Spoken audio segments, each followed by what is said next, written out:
their warning and my choice to ignore it. This is a story about what it means to know someone so clearly that their truth becomes louder than other people's fears about them. This is a story about the courage it takes to trust what you know, when the people you love are asking you to be afraid of it.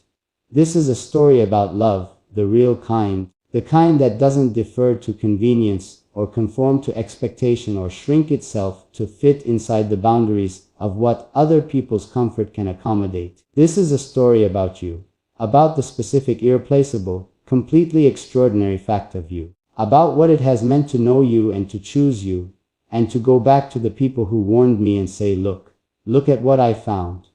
Look at who she is. Look at what you almost talked me out of.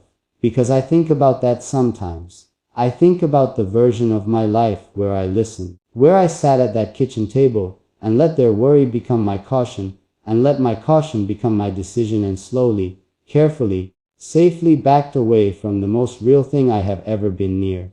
I try to imagine what that life looks like, and what the person living it feels like, and what I feel when I try to imagine it is something very close to grief. A preemptive grief for everything that life would have been missing. For every moment of knowing you that wouldn't have existed. For the version of myself that never got to be changed by you, never got to be deepened and expanded, and brought closer to his own realness by the simple, extraordinary experience of being truly known by you in return. That version of me is poorer in every way that matters. That version of me is living inside the lines that other people drew and calling it safety, when really it is just a smaller life. And I choose not to live a smaller life. I choose the full one, the complicated and the uncertain and the breathtaking and the real one. I choose the one that has you in it. I will always choose the one that has you in it. And my family, those same people who sat me down with their love and their worry and their careful, well-intentioned warning, they are beginning to understand that now. They are beginning to see, in the small ways that understanding always begins, that what they were afraid of was never the danger they thought it was. That the risk I took was not reckless, but rather was the most clear-eyed decision I have made with full knowledge of the cost and full willingness to pay it, because the thing on the other side of the cost was worth every penny. They are beginning to see you, and watching them begin to see you, watching the people I love most in the world start to discover what I discovered, start to understand what I understood, start to feel even the edges of what I feel when I think about who you are, is one of the most quietly profound experiences of my life. It is like watching a room fill with light. Slow at first, just the edges, just the corners, and then more, and then the whole room. That is exactly what it feels like. Watching the people I love most begin to see you the way I see you. It is exactly like watching a room that has been dim for too long finally fill with the kind of light that makes everything in it look the way it was always supposed to look. Warmer, clearer, more itself. And I stand in the middle of it and I feel something I don't have a single clean word for. Something that is gratitude and relief and love and a particular brand of quiet joy that doesn't need to be loud to be complete. It just sits in the chest, steady and warm, and it says yes. This is what was supposed to happen. But let me tell you how it happened. Let me tell you the actual moments, because the actual moments are better than any summary I could give you. And you deserve the real version, not the condensed one. The first time my mother truly began to see you was not a grand occasion. It was not a formal introduction or a carefully planned meeting or anything that had the shape of a significant moment from the outside. It was something small, the way the most important things always are, quiet and ordinary on the surface and completely seismic underneath. She heard me talking about you. Not to her. I was on the phone, in the next room, not aware that she could hear. And I was saying something about you that came from so deep and so true a place in me that it had none of the self-consciousness that comes with performing your feelings for an audience. It was just me talking about you in the voice I use when no one is listening, and I am simply saying what is real. And later, when I came back into the room, she looked at me differently. I noticed it immediately. The quality of her gaze had shifted in some subtle but unmistakable way, as though something had been recalibrated while I wasn't paying attention. She didn't say anything about it directly. That's not how she communicates the deepest things. She carries them for a while first, turns them over, makes sure they're true before she commits to them out loud. But something had changed. Something had entered her understanding that hadn't been there before. And over the days that followed I could feel it, the worry in her still present, but somehow softer at the edges, the concern still real but now coexisting with something new. Something that might, if given enough time and enough evidence, become the thing I had been hoping for. Trust. The beginning of trust. And then there was the moment, a few weeks later, different circumstances, the kind of unremarkable weekday evening that becomes remarkable entirely because of what happens in the middle of it, when she asked me a question about you. Not a worried question, not the kind that is really a concern wearing the clothes of curiosity.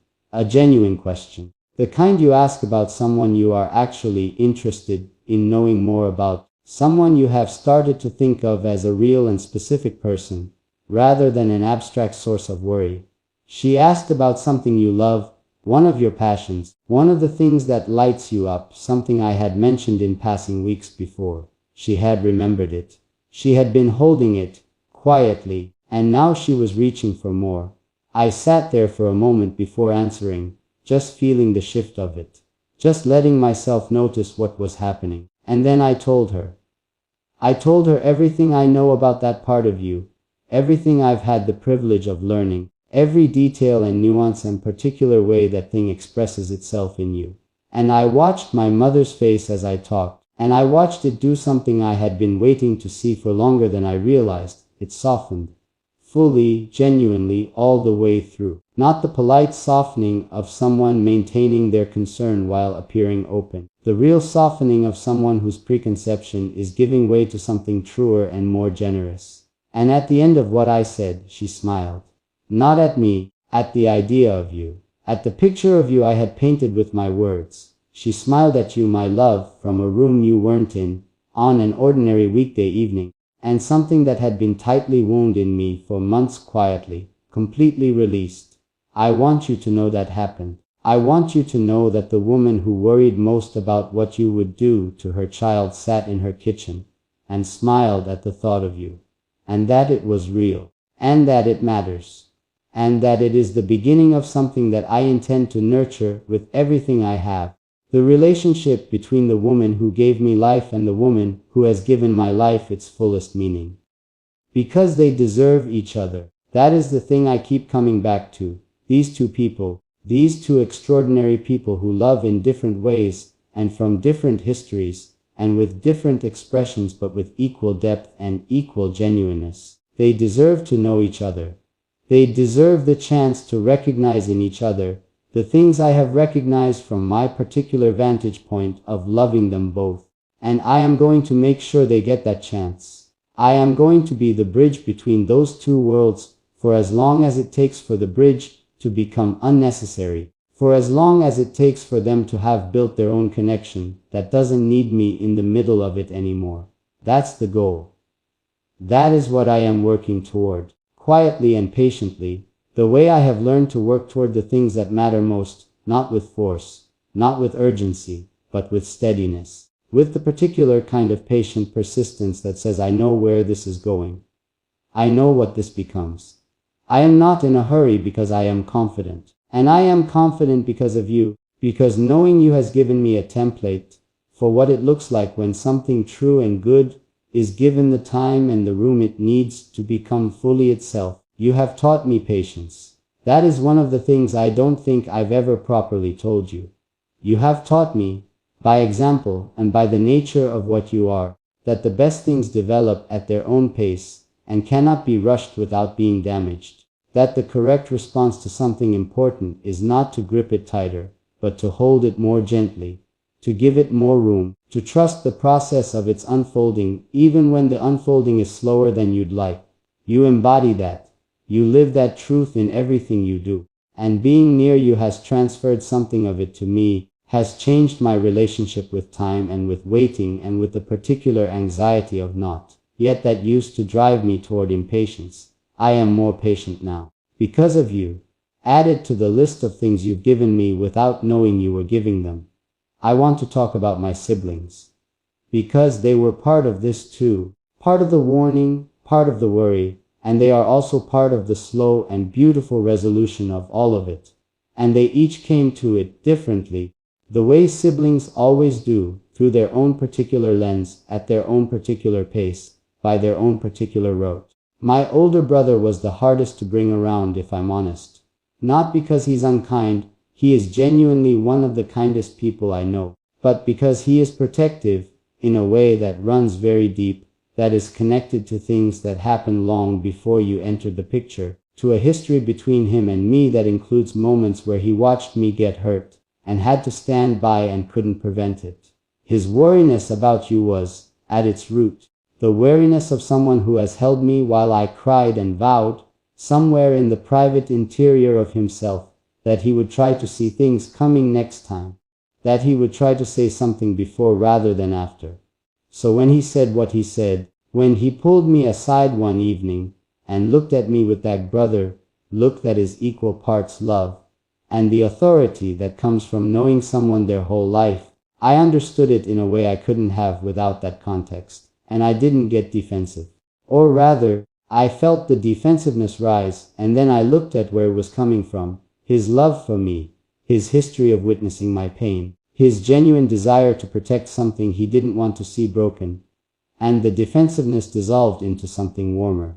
I told him what I knew. I told him who you are, not in a general way but in the specific way, the way that requires you to have actually paid close attention to someone, to have been present enough in their presence to have accumulated the real knowledge, rather than just the impression. I told him about your loyalty, which is one of your most remarkable qualities, and one that I knew would speak to him, because it is one of his most remarkable qualities too. I told him about the way you show up for the people you love, not just in the easy moments, not just when it costs nothing, but in the hard ones. The ones that ask something real of you. The ones where staying is a choice and you choose it anyway every time, without making anyone feel like it was a sacrifice. He was quiet for a long time after I told him that.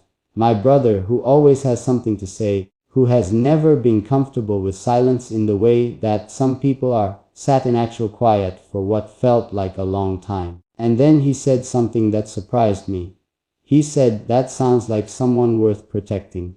Not worth being cautious about. Not worth keeping at a distance until proven trustworthy. Worth protecting." And coming from him, from the person who had been most vocal in his worry, most persistent in his caution, those three words were a complete reversal. They were a turning of the entire lens. From you as something to protect me from, to you as something to protect alongside me. To you as someone who belonged, who was part of the circle, who was inside the thing, rather than outside it being assessed. I didn't make a big thing of it. That's not how things work between him and me.